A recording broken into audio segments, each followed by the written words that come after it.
If you're a music student, at some point you're going to have to get up on stage in front of your friends, family, and loved ones and justify the thousands of dollars that you spent getting your music degree by performing a killer song and dance routine. Here's how you make it a good one.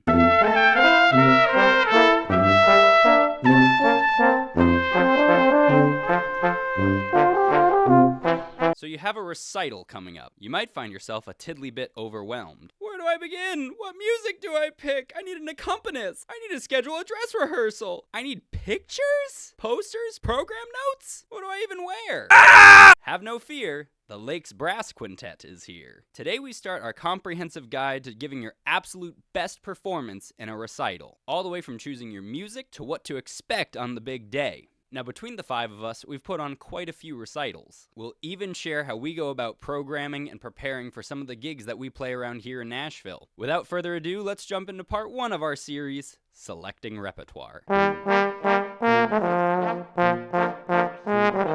First things first, you have a recital.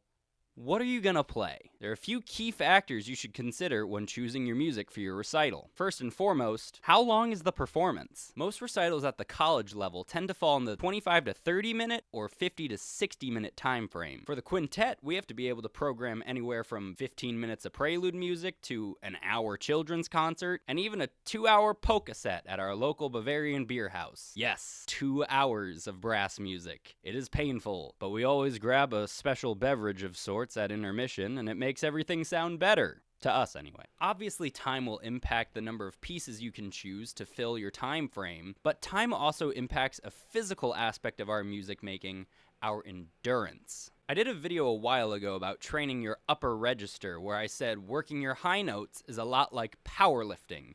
You exert extreme energy for short periods of time. Training for a recital, on the other hand, is more like training for a marathon. We have to consider that we're going to be playing for a longer period of time, and that means we got to be up to the task, physically and mentally. A lot of people overlook that last part. When we think about endurance, we usually think about playing or singing for a long period of time, but we forget that our brains have to exert an extreme level of focus, especially under the pressure of a performance. Now, we'll talk about how to practice and develop your endurance in the second part of this series, but your endurance is probably going to impact the pieces you pick and maybe even what order you play them in. For example, if the quintet has to fill 2 hours on a gig, we're probably not going to program high, strenuous, flashy pieces. We're going to be looking for music that's lower in range and gives all 5 members equal time to rest. Well, as much as possible. Sorry, Nathan. Tubas don't stop. But if we only have to fill an hour or even less, we can go ahead and program some more strenuous music that gives each member of the quintet opportunities to shine. Speaking of giving yourself an opportunity to shine,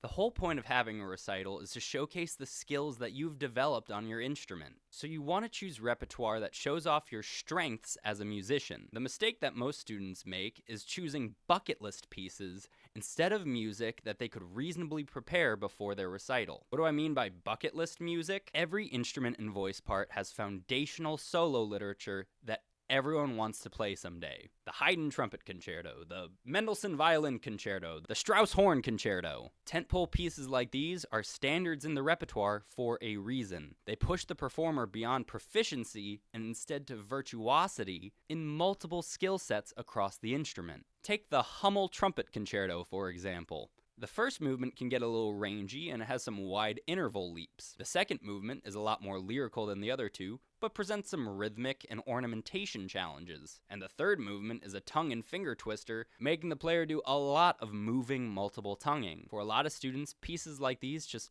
aren't in their wheelhouse yet. Maybe they have the range, but their multiple tonguing needs some work. That's okay. We all have our strengths and our weaknesses, and we have to practice to make our weaknesses our strengths. But maybe the lead up to your recital isn't the time to suddenly learn how to multiple tongue because you want to try to play Carnival of Venice. Don't get me wrong, recitals should challenge you, and we're going to talk about that in a minute, but picking music purely because it's a standard instead of considering what you can realistically do as a player is a recipe for disaster on your big day. I'm not saying don't program a bucket list piece. If you're up to the challenge and ready to put the work in, go for it. But don't just program music that you think you should be playing. I'll say that again. Don't program music you think you should be playing. Program music that highlights your strengths and that you can play well. This is going to require a little bit of research on your part. Fortunately, we live in the beautiful era of streaming, and you have access to thousands of recordings of world-renowned musicians at your fingertips. And if you're studying at a school of music, you have your professors. Ask for their opinions, get their input, get some recommendations. Start listening to some good music, and just be honest with yourself. I guarantee you there are pieces out there that you've never heard of that you are going to fall in love with and will meet your abilities on your instrument. That being said, not every piece on your recital should be a piece of cake. Yeah, no one wants to come to your senior recital and hear Twinkle, Twinkle, Little Star. Unless, of course, you're doing the Mozart theme and variations on Twinkle, Twinkle, in which case that might actually be kind of fun. After all, we don't grow as musicians unless we push ourselves a little bit. We just want to set challenges for ourselves that we can reasonably achieve with our current skill set. In the education world, this level of difficulty is referred to as the zone of proximal development. Coined by Lev Vygotsky, the zone of proximal development is the area in between what you can absolutely do and absolutely cannot do. These are the skills that you can soon achieve with diligent practice and help from a teacher. So my brass players, if you struggle with the upper register, maybe you program a piece with one big high note that you can use as a way to practice developing your range. If you struggle with multiple tonguing, you're probably not going to want to pick an Arbin's theme and variations, because let's be honest, half the piece is multiple tonguing, but there are plenty of other solo pieces that use smaller sections of double and triple tonguing that you could use to develop that skill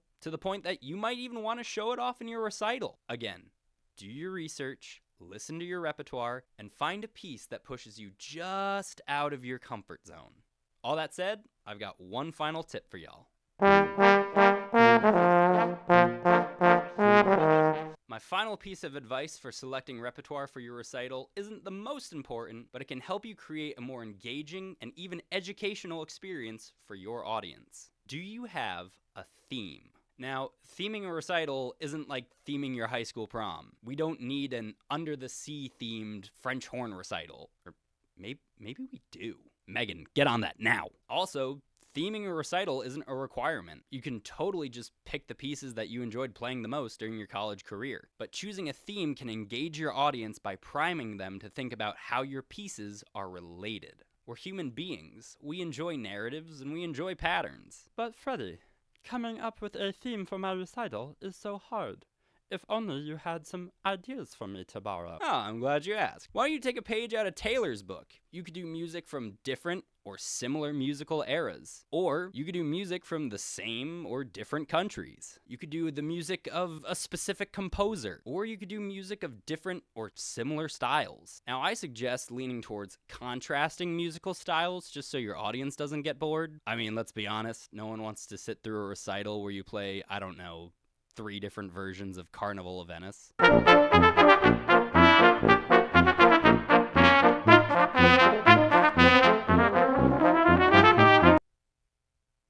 I thought it was funny. So there you have it. 4 tips for you guys to consider when selecting repertoire for your recital. Time and endurance, your strengths, a healthy challenge, and theming. Guys, when I sat down to do this video, I totally thought I could cover everything you need to know about recitals, from getting ready, picking an accompanist, rehearsing, what to expect on the big day. Thought I could do it all in one video. But here I am on the 5th page of this script, and I gotta call it. Unfortunately, I don't have time to write and record and edit a massive YouTube video this week. YouTube isn't exactly paying the bills for us at the moment, but we are super close to monetization, and you guys can help us cross that milestone. While we're finishing up the other parts of this series, go ahead and hit that subscribe button and check out some of the other videos that we've done. We'll see you in the next one.